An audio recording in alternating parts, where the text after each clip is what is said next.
السلام علیکم۔ آپ سب کو پتہ ہے 8 فروری پاکستان بھر میں الیکشن ہونے جا رہے ہیں، جنرل الیکشنز، اور پاکستان تحریک انصاف میں الیکشن سیل کا قیام عمل میں لایا گیا تھا۔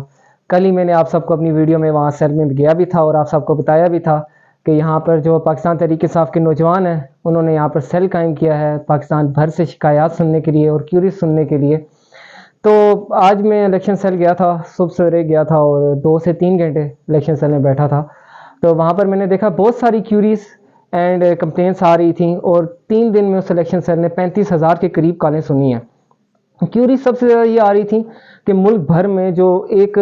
عام بندہ ہے وہ پاکستان تحریک انصاف کے صرف امیدوار کا نام اور سمبل پوچھ رہا تھا، اسے اس سے زیادہ کوئی انکوائری نہیں کرنی تھی۔ لیکن کمپلینس میں جہاں پر بات آ رہی تھی وہ یہ تھی کہ کئی ایسی فیملیز ہیں، کئی ایسے گھرانے ہیں جہاں پر الیکشن کمیشن نے ایک ہی گھر کا ووٹ جو ہے وہ 2 کانسٹیٹوئنسیز میں ڈال دیا ہے۔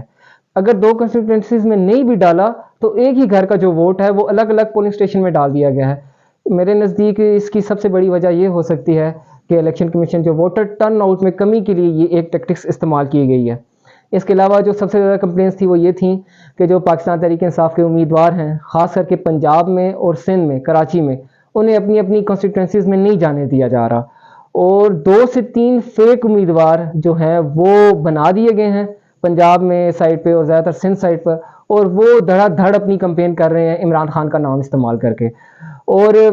کل جب میں یہاں پر آیا تھا تو کل ہم نے یہاں پر لڑکے شکایات کر رہے تھے کہ اندرون سندھ اور پنجاب ساؤتھ سائٹ پر جو پاکستان تحریک انصاف کے امیدوار ہیں انہیں اغوا کر دیا گیا ہے۔ تو کل شام کو ہی اس بات پر آ گیا تھا کہ وہ کئی امیدوار جو اندرون سندھ سے ہیں وہ پاکستان پیپل پارٹی کے حق میں بیٹھ گئے ہیں، اور لودھرا سے آپ جانتے ہیں کہ پاکستان تحریک انصاف کے جو امیدوار ہیں وہ جہانگیر ترین صاحب کے حق میں بیٹھی ہیں۔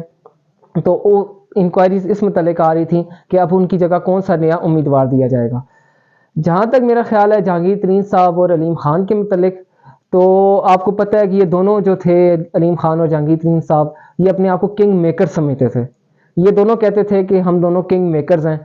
اور جہاں تک عمران خان کی یہ طوفان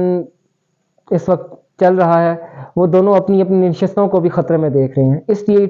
چیپ ٹیکٹکس دونوں طرف سے استعمال کی جائیں گی۔ آج جہانگیر ترین نے استعمال کیا، میں نے پہلے بھی کہا تھا، کل علیم خان صاحب کل یا پرسوں وہ بھی استعمال کر لیں گے اپنے مخالف امیدوار کے خلاف۔ تو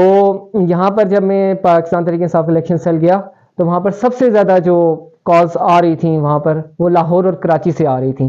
تو ایسا لگ رہا ہے لاہور اور کراچی کے بڑے بڑے جو برج تھے پاکستان پیپل پارٹی اور پاکستان مسلم لیگ نون کے، وہ الٹنے والے ہیں۔